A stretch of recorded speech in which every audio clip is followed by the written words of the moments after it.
Assalamualaikum warahmatullahi wabarakatuh. Halo teman-teman, perkenalkan, nama saya Rijal Ahmad Mustahid. Saya lahir di Cirebon pada tanggal 5 September 2001. Saya berasal dari jurusan Teknik Tekstil. Saya mempunyai hobi fotografi dan traveling, angkatan 2020, dan angkatan di Lensa Kampus, yaitu angkatan 23.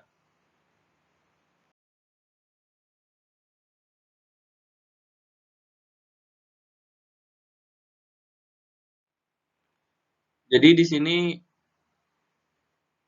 Rijal bakalan ngejelasin apa itu segitiga exposure pada fotografi. Mungkin bisa dilihat pada slide selanjutnya.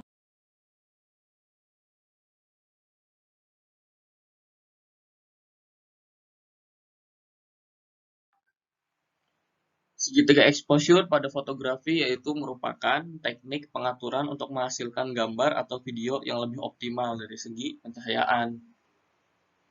Dan segitiga exposure sendiri yaitu terdiri dari 3 elemen.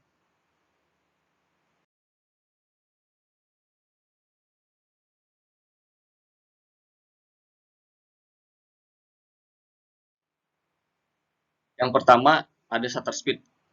Shutter speed itu adalah kecepatan mengambil gambar kamera.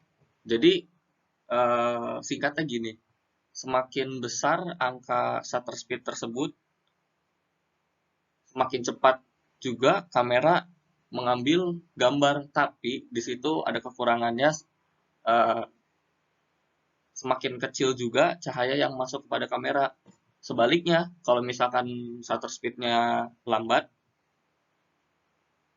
maka semakin lambat juga kamera tersebut mengambil gambar. Namun, kelebihannya yaitu semakin banyak cahaya yang masuk. Seperti ada di gambar contoh tersebut, biasanya angka shutter speed yang besar itu digunakan untuk foto-foto sport seperti foto orang berlari atau foto mobil yang sedang balapan. Di sini ada angka-angkanya dari 1/500, itu dari angka yang terbesar, 1/250, 1/125, 1/60, 1/30, sampai 1/2. Dan ini di bawah angka shutter speed yaitu ada contoh bentuk shutter speed itu yang terdapat di dalam bodi kamera.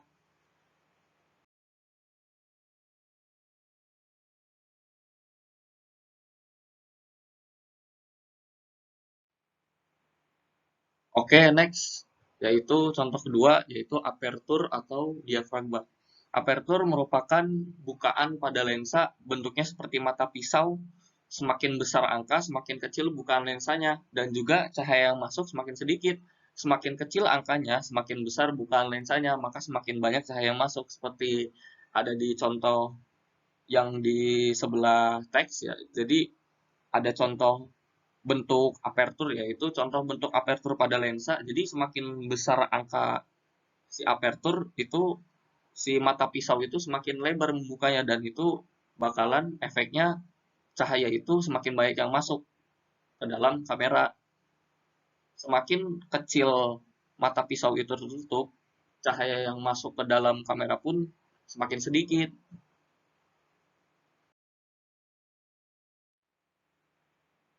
Yang ketiga ada ISO. ISO itu sensitivitas sensor terhadap cahaya.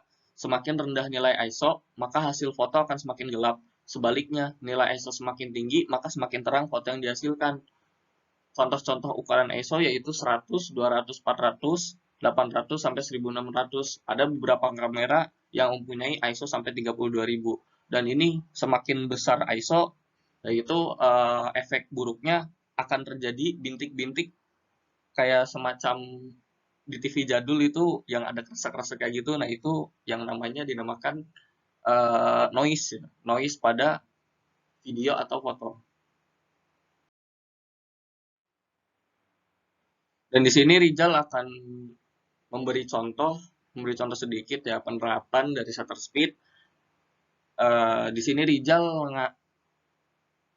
naruh foto pertama ini, foto yang ada di alam, yaitu Rijal motret dengan durasi shutter speed 1 detik, dan efeknya itu akan menghasilkan air terjun yang flow ya, di situ kayak smooth gitu air terjunnya ya. Si sungainya itu bukan air terjun. Jadi si sungainya itu kayak kayak smooth gitu bentukannya gitu ya. Karena itu menggunakan shutter speed yang rendah. Oh ya, tentunya kalau misalkan mau foto dengan shutter speed yang rendah, kita harus menggunakan tripod ya. Jadi biar tidak ada goyangan di tangan kita atau shaky lah disebutnya.